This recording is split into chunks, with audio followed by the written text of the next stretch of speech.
It's another very rainy day out here in the garden.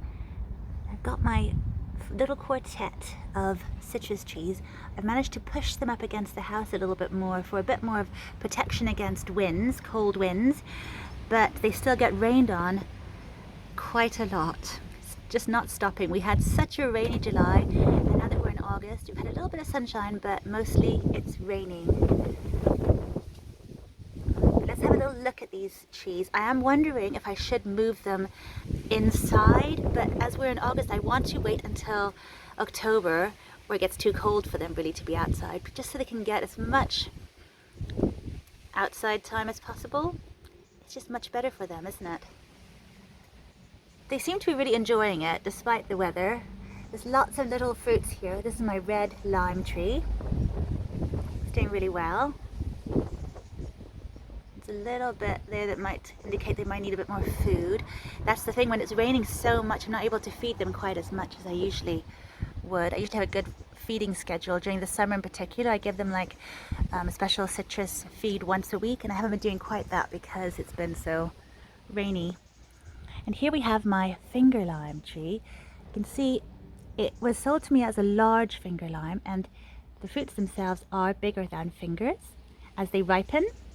This one's also getting a bit lighter. They start off as being quite dark. See, here's the smallest one, really dark.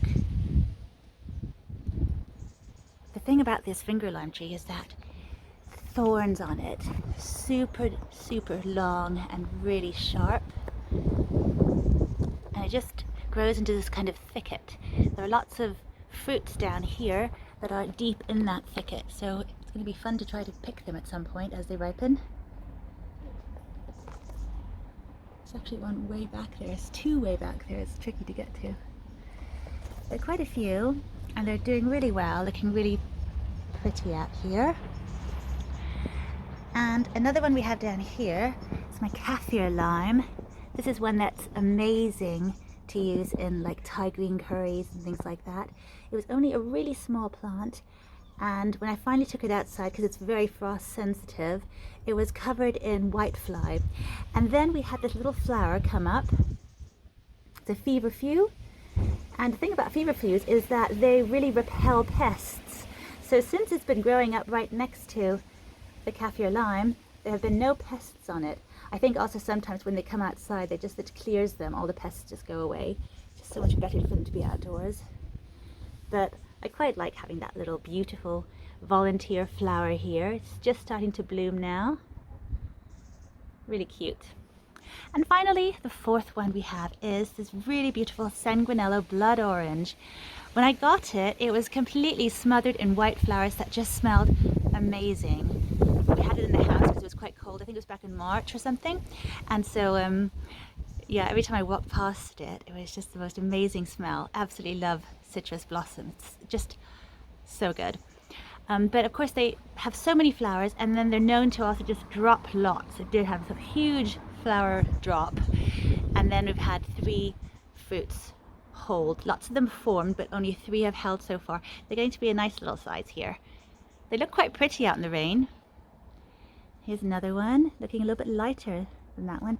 And then the third one is down here. Here we are. Look at it.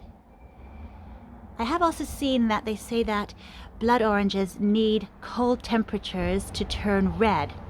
So I will leave it outside for as long as I can, but there are certain temperatures they don't want to be outside in. So we'll just have to see how I do. And I think I will be taking everything in October, depending on how the weather goes. But they're looking beautiful out here. The finger lime in particular has put on so much growth in the canopy. It's like really getting large now. Don't know if we can see it properly, but it's really getting big. This blueberry bushes are over here next to it. But yeah, it's getting really large here. Let's go around. See how big it is? Look at that. Massive. So there they are, the little quartet, little citrus quartet next to the blueberries to the left. And I don't know if I should be covering the bottom, sort of the soil area. I mean, I keep them in quite small pots so that they're not getting too much rain, but they are really saturated, so I'm not sure what to do. I'm hoping for some sunshine.